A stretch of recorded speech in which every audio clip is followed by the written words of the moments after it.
Hey, it's Squidly. If you watch enough YouTube backpacking stuff, you'll come away with the idea that there's basically one sort of way to do backpacking, and that's simply not true. So what I want to talk to you about today are 7-ish gear items that you absolutely do not need. Number one might be the biggest one, and that is really top of the line, high-end, expensive gear. It's just not necessary. Now, what I have found is that a lot of people who do this on kind of a regular basis get the more expensive gear, the Dyneema and that kind of thing, because they want to lighten the weight of their pack. So there is a place for it. But if you just want to get out into the backcountry and get out on trails and enjoy backpacking, you absolutely do not have to have the most expensive gear. There are ways to have a light load, not ultralight probably, but have a light load that will not break the bank. Just as an example, I've made videos and used gear that have been my budget gear items. Those gear items are absolutely trail worthy. I enjoyed using them. I've had them in horrible weather conditions and everything worked just fine. And they're not obviously the heaviest thing that you can carry. So it's possible to do this and go out on a backpacking trip and enjoy it without having the most expensive gear. The second gear item is a ground sheet for either your tent or to have under your bivvy or under your hammock setup. I'm not going to lie, there's something comforting or just kind of a security knowing it's there so that it can protect your gear or keep your gear off the ground or whatever you're using it for. But the truth is, it's just not necessary. And you know, I've used Tyvek. I have a sheet of Tyvek somewhere. I was just looking for it. I can't find it. But more recently, I've been using the Polycro, and I have been thinking more and more that I'm probably just going to quit using it. I don't think there's enough abrasion going on under my tent that's going to wear holes in it. So I think I'm just going to quit using it. But the ground sheet, completely unnecessary. Number 3 is heavy hiking boots. The big leather hiking boots. Yeah, I stopped using those in about 2004 and haven't used them since. Don't even have a pair to hold up as a demonstration. I simply do not use them. I have been using either light hikers or trail runners ever since then. And the reason why I did it was because of blisters. The last time I wore those big heavy leather hiking boots, I was on a trip and my feet were absolutely trashed with blisters at the end of about a 30-mile trip. So in addition to saving your feet from having so many blisters, using a lighter shoe like trail runners will also, frankly, just lighten the load on your feet. You're not having to pick up a 5-pound boot with each step all day long. And honestly, these days it just seems like you don't see very many people wearing the heavy hiking boots anymore. But having said that, they're completely unnecessary. Number 4 actually includes a lot of pieces of gear, but I'm going to include this all together and just call it luxury items. Things like a pillow, not necessary. You could use your puffy jacket or your rain jacket or whatever extra clothes you have. You could just put all that together and create your own pillow. A chair.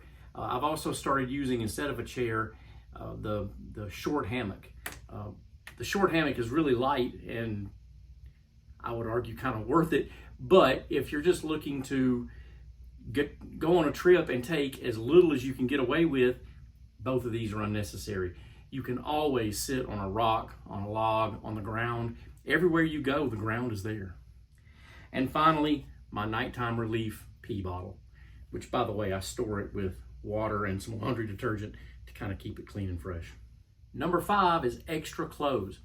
I remember the first time I realized this, a very long time ago. At the time, it was the longest trip I'd ever been on. Most of the trips up to that point for me had been just kind of weekend warrior kinds of things. Took a little bit of an extended trip. And when I planned it out and planned what I was taking, I thought, I think I might really want to have a change of clothes about at the halfway point. And I got to the halfway point on the trip, and I remember thinking, well, it's nice to have this change of clothes, but if I didn't have it, I would be fine. I could keep going in the clothes that I've been wearing for the 3 days up to that point, or whatever it was. And I just thought, going forward, I'm not going to mess with extra clothes. It just comes down to embrace the stink. Everything's going to stink. Everybody else stinks.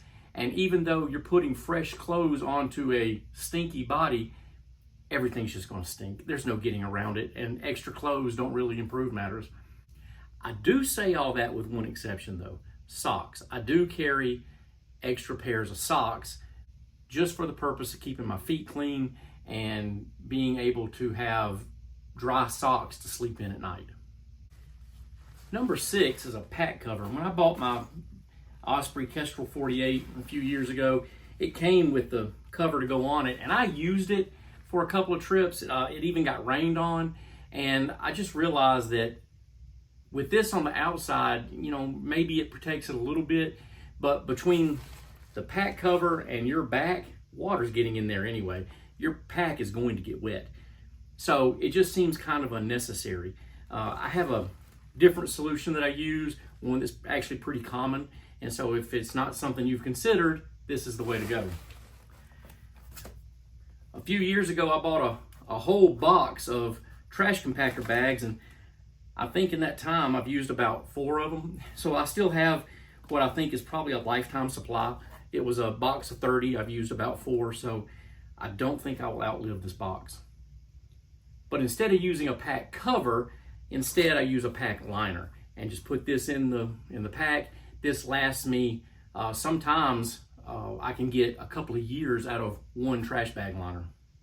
This item number 7 causes arguments, and that is whether or not to carry a multi-tool. Like I've got this nice Leatherman, has all kinds of tools on it. It has 2 different blades, which are useful, but none of the rest of it is particularly useful on a backpacking trip and when you're on trail.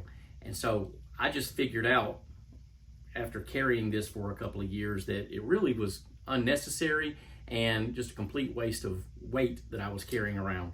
Just had to cut this out of my whole pack system. In addition to a multi-tool is just kind of a heavy knife. I have carried this knife before. I carried this one for 2 or 3 years and finally realized that in addition to the multi-tool, I don't even need this. This was too much. And so I finally just quit carrying the bigger knife. And if I had a smaller version of this, I would carry it. But instead, I've started carrying what is basically just a retractable razor blade with it's just spring loaded and it's super light. There's just nothing to it. It comes as a keychain. And that's really all that I need now. I don't need any of this stuff. So this is item number 7 that you do not need, and that is a multi-tool or a heavy knife. Okay, those are 7 gear items that I would argue you absolutely do not need. Do me a favor, in the comments, tell me what did I miss. Tell me some other things that you also don't need that people generally carry anyway, and let's have a conversation. Also, if you disagree with mine, that's fine. Let's have a conversation about that too. Tell me how I'm wrong. Thanks for sticking around to the end, and I'll see you on the next one.